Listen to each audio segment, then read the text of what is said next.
Saan napunta ang pera ni Juan? Kaibigan, pamilyar ka ba sa tatlong mukha ni Juan pagdating sa paggamit ng pera?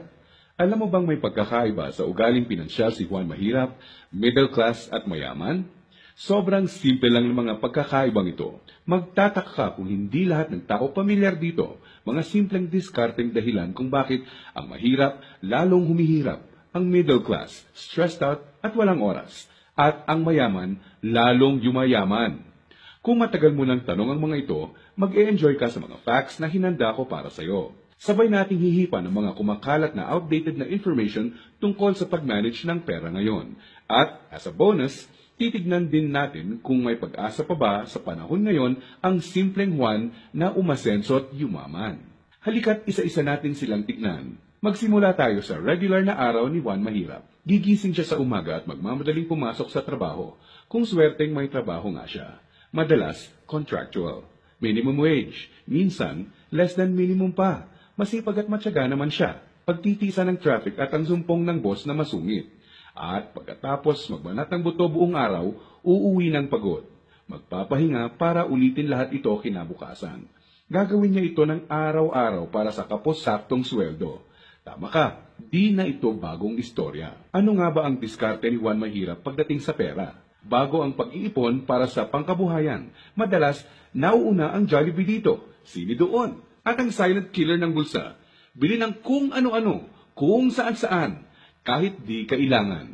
Mga abubot. Bakit? Kasi may sale, surplus, ukay-ukay, at tiyanggihan. Minsan lang at mura lang naman. Ang kadalasang mga dahilan, bibili kahit di naman kailangan. Ang resulta, wala pang 15 o 30, ubos na ang pera. Kaya uutang na lang. Gusto naman magbago ng buhay ng mahirap na Juan, pero magpapaulit-ulit ang kalagayan niya hanggat di niya nakikitang patong-patong na gastos ang bigay ng abubot niya, na pag naipon, pwede nang puhunan sa negosyo. Pero hindi masamang tao ang mahirap na Juan. Gaya ng sinabi ko, mukha lang ng diskarte sa pera to. Marami sa atin ang dumaan din sa mentality ng mahirap na Juan, di niya ito kasalanan. Maaaring misinformed lang. Paano nga naman bukod sa di lahat nakapagtatapos ng pag-aaral, di naman tinuturo ang pinansyal na kaalaman sa eskwelahan. Madalas, ang ugali sa paghawak ng pera ay ang ugaling namamana lang. So, saan napunta ang pera ni Juan Mahirap? Dito na papasok ang tinatawag nating 1. Income at expense, at 2. Assets at liabilities. Huwag kang mag-alala, hindi economics class ng pinasok mo. Simple lang to. So ano nga ba ang praktikal na kahulugan ng income at expense at assets at liabilities? Unahin natin ang income. Ito ang perang pumapasok sa iyo. In short, income equals kita. Kapag lumabas naman ang pera, tinatawag natin tong expense. Sa madaling salita, expense equals gastos. Ngayon, ano naman ang assets at liabilities? Asset ang isang bagay kung binibigyan ka nito ng income o kita. At liability naman kung expense o gastos ang binibigay nito.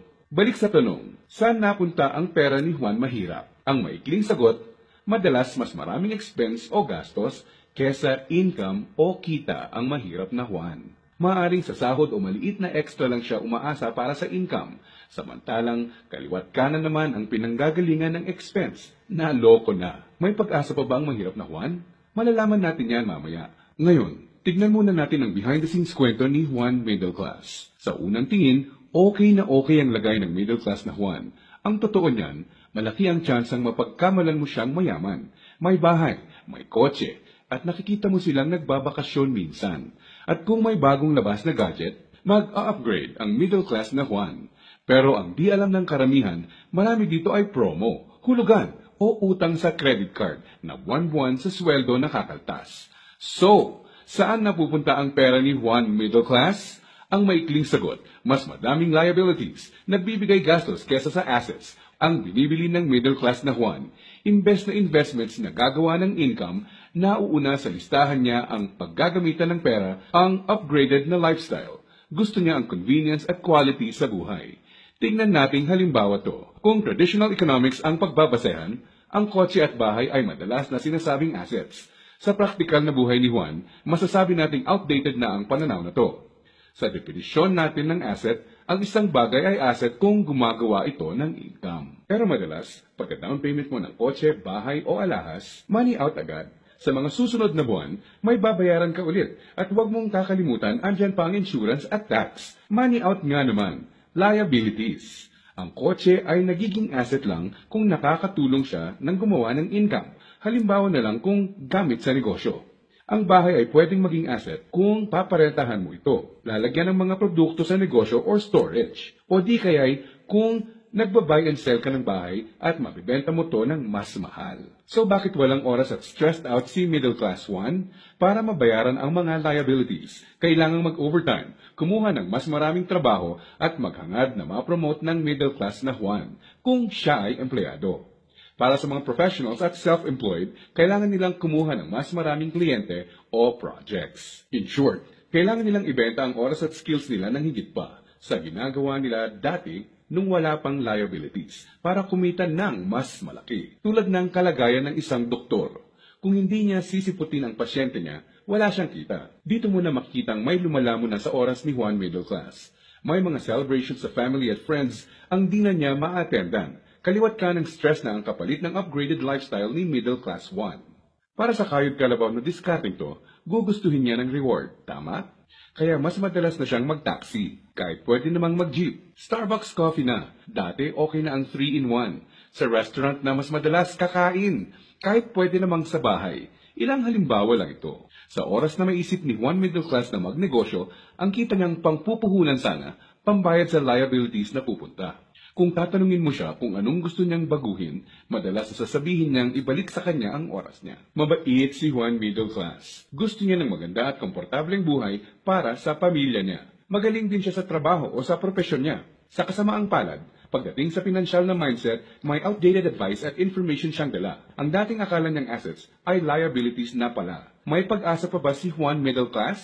Malalaman natin yan ilang sandali lang. Ngayon, tignan muna natin ang sikreto ni Juan Mayaman. Alam mo ba na madaming Juan Mayaman ang mga self-made? Ibig sabihin, bunga mismo ng sariling pagod, sakripisyo at tiyaga ang tinatamasa nilang tagumpay. Simple lang kung susumahin mo ang lifestyle niya, may time and financial freedom. Maluwag ang buhay kung may kailangan. Choice sila kung ano ang sasakyan nila, saan sila titira, sino ang makakasama at makakatrabaho nila, kailan at saan sila magbabakasyon, at iba pa. In reality, mas madami din silang tsansang makatulong sa kapwa, gaya ng pagdodonate sa charity at pagsali sa outreach programs. Balik tayo sa tanong, saan napunta ang pera ni Juan Mayaman? Kapag may perang hawak si Juan Mayaman, sa asset niya ito dinadala. At sa asset na ito ay kikita pa ng mas maraming pera para sa kanya. At ano naman ang gagawin niya sa bagong kitang ito? Tama ka, i-invest ulit niya sa ibang asset pa. Ano ba ang mga examples ng asset na ito? Andiyan ang investments, apartment, or kotseng pinaparenta, ang edukasyon, seminar, tradings at iba pa na magtuturo sa iyo ng skills na kaya kang bigyan ng kita ay asset din. Sabi nga ng isang bumper sticker, if you think education is expensive, try ignorance. Ibig sabihin, kung tingin mong mahal ang edukasyon, subukan mo ang kamangmangan. Assets din ang mga negosyo, lalo na ang mga kumikita ng passive income. Paano ba napagtatrabahuan ni Juan Mayaman ang kanyang time and financial freedom? Ang sikreto? Passive income at leverage. Sa practical na ibig sabihin, ang passive income ay income na pumapasok kahit tapos na ang malaking parte ng trabaho mo dito. Konting oras na lang ang kailangan ni Juan Mayaman para i-maintain ang asset niya. Kahit natutulog siya, pumapasok pa rin ang kita. Hiramin naman natin kay Robert Kiyosaki ang ibig sabihin ng leverage. True leverage is the ability to do more and more with less and less. Ibig sabihin, ang tunay na leverage ay ang kakayanan na gumawa ng mas maraming gamit ang mas kaunti. Para mas madali nating maintindihan, gamitin nating halimbawa kung paano nagsimula ang isa sa mga pinakamalaking drugstore sa bansa.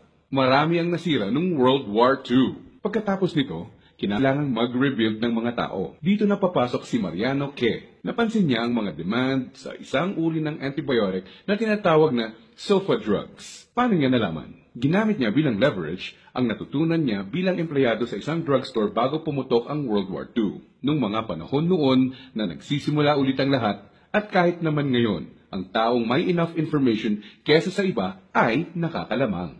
Gamit ang 100 piso, bumili siya ng sulfathiazole tablets at kumita sa paglalako nito. Ginamit niya mga unang kita niya para bumili ulit ng mga tableta na ilalako. Hindi niya ginastos sa liabilities at abubot ang mga sumunod na kita. Nag-ipon siya at gumawa ng kariton. Ginamit niya ito para makabenta ng mas marami pa. Naging asset at nagbigay ng leverage sa kanya ang kariton. Taong 1945, nakaipon siya ng sapat na pera para ipatayo ang una niyang drugstore. Pinangalanan niya itong Mercury Drug. Ngayon, kahit natutulog si Mariano, may humigit kumulang 900 na branches na at 11,000 na empleyado ang mga nagtatrabaho para sa kanya. Leverage. Dahil dito, pumapasok pa rin ang passive income sa kanya. Pwede mong gawin ang ginawa niya. Gamitin mo ang pera mo sa pagsisimula ng pagkakakitaan. Andyan lang sa tabi-tabi ang mga negosyong kayang magbigay ng passive income at leverage sa iyo. Gaya na lang ng experience ko. Di ko inakalang isang maliit na flyer lang na inabot sa akin sa mall ang magiging tulay para sa isang negosyong nagbibigay passive income at leverage sa akin. Naging ugali ko na i-prioritize sa mga pagkuha ng assets bago liabilities. Ano ang konklusyon natin ngayon na magpapayaman sa iyo? Intindihin mo to, hindi lang ang pagkakaroon ng pera ang nagpapayaman sa tao. Para hindi ka matulad sa 70% ng lotto winners na lalong nagiging mahirap dahil sa maling diskarte sa pera. Dapat, alam mo kung paano at saan gagamitin ang pera pag nagkaroon ka nito. Dahil sa internet, mas madali nang maghanap ng negosyong simulan sa maliit na capital at pwedeng palaguin para bigyan ka ng passive income at leverage. Ang importante, kailangan mo silang hanapin. Kailangan mong maging open para tumingin-tingin at kumuha ng idea at pag nakakita ka, pag-aralan at i-research mo to. Nandyan lang sila. Kailangan mo lang bigyan ng chance ang sarili mo na maging in the know. Ibig sabihin, kapag andyan na ang pagkakataon sa harap mo, alam mong di mo dapat palagpasin to. At sa pagkakakitaang papasukin mo, ipunin mo lang ang income mo. Gamitin mo to para palaguin pa ang assets mo hanggang ang kita ng assets at negosyo mo kahit di mo na directly pinatatakbo, ay nagbabayad ng bakasyon, gadgets, kotse, at bahay ng pamilya mo. Gaya ng mga self-made na Juan Mayaman, kaya mo itong simulan. So, si Juan Mahirap, unang binibili ay ang mga abubot. Si Juan Middle Class, unang binibili ay liabilities. At si Juan Mayaman naman, unang binibili ay assets. Kung nagustuhan mo tong presentasyon natin ito, maaring magustuhan mo pa ang mga ibang ideas na meron tayo sa Facebook group. Okay itong online tambayan natin na to. Positive ang mga tao. Nagsishare ng idea para mas gumanda ang buhay ng mga nasa grupo. Welcome ka dito. Masaya, may purpose, at may kulitan sa grupo. In short, bukod sa mga ideas at suporta para sa pag-unlad ng buhay mo, mag-e-enjoy ka dito. Sa Facebook, makikita ang grupo natin. Kaya kung nakatulong ang presentation na to sa iyo ngayon, swakto ka sa grupo. By private invitation nga lang to, pero free. Lagay mo lang ang email address, cellphone number mo sa form dito para mapadalhan kita ng invitation. Don't worry, safe ang information mo. Di kita padadalhan ng spam at makulit na mga messages. At as a bonus, bibigyan din kita ng ebook ng video na to. Lagay mo lang ang email address at cellphone mo dito at ako nang bahala sa iyo.